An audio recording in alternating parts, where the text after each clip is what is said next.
Nearly 3 weeks after flooding in the Hill Country and Central Texas that left more than 130 people dead, state lawmakers are holding their first hearing on the topic today. CBS Austin's Andrew Lemparski has been following the hours-long discussions at the state capitol and brings us some of the changes being recommended.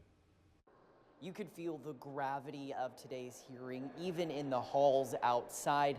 Some Texans traveled for miles to hear from state leaders about what can be done in response to the July 4th floods and save lives in the future.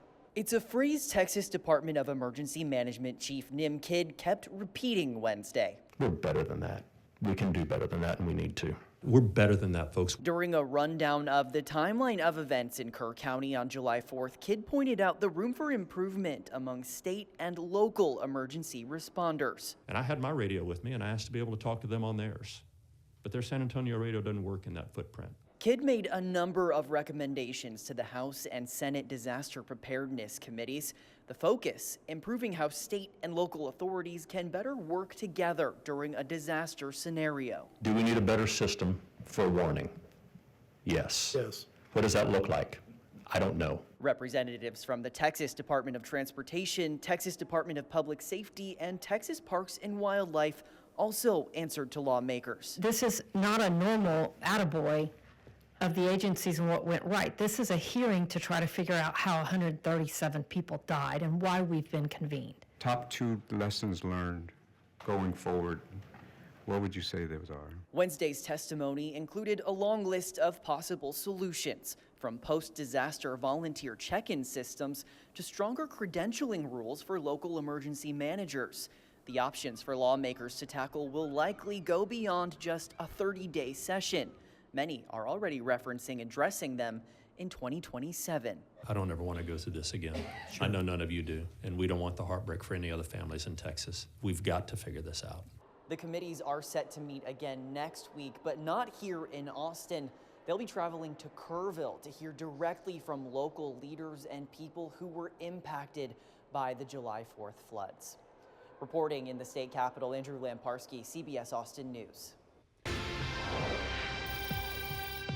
We need to put a procedure in place that tries to eliminate human error. Up the first day of hearings addressing the July 4th weekend flooding that left more than 130 people dead. The questions were sharp and the exchanges were emotional. CBS Austin's Abigail Velez is live tonight at the Capitol, as what we're learning is raising some serious concerns about how warnings are sent and who is responsible for sounding the alarm. Abigail? Absolutely, Walt. Now, for hours, lawmakers pressed emergency management and local leaders trying to understand why so many people died when the state had warned for years that this could happen. But the most shocking moments came from testimony about what procedures didn't exist and what didn't happen. We as a state are better than that, and we can do better.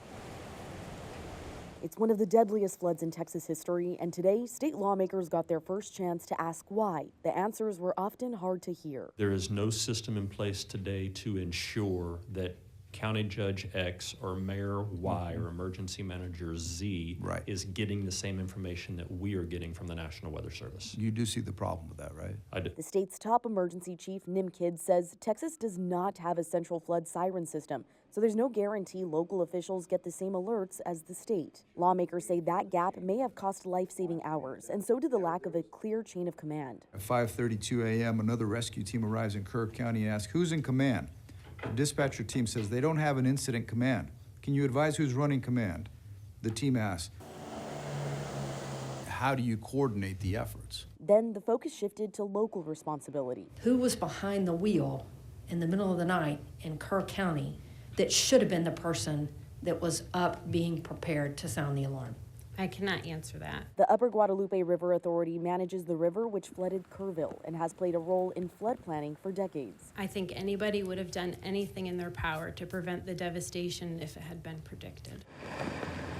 After a deadly flood in 1988, the UGRA raised taxes to build a flood warning system, but years later, the system fell apart. When a recent engineering study called for a $1 million upgrade, the UGRA didn't fund it. Instead, they lowered taxes, accumulated millions in reserves, and let the system lapse. And that's pretty de minimis to be talking about all the lives that were lost on July the 4th. I understand. One current UGRA board member, Dick Eastland, was also a camp owner. He died in this month's floods in Kerr County. The Houston Chronicle reports his board voted to reject a state grant just 2 years ago, a grant that could have helped fund the upgrade. This decision is just pathetic. I don't have any other way to put it. That was Abigail Velez reporting. Next week, lawmakers will travel to Kerrville, where flood survivors and local officials will get their first chance to speak publicly.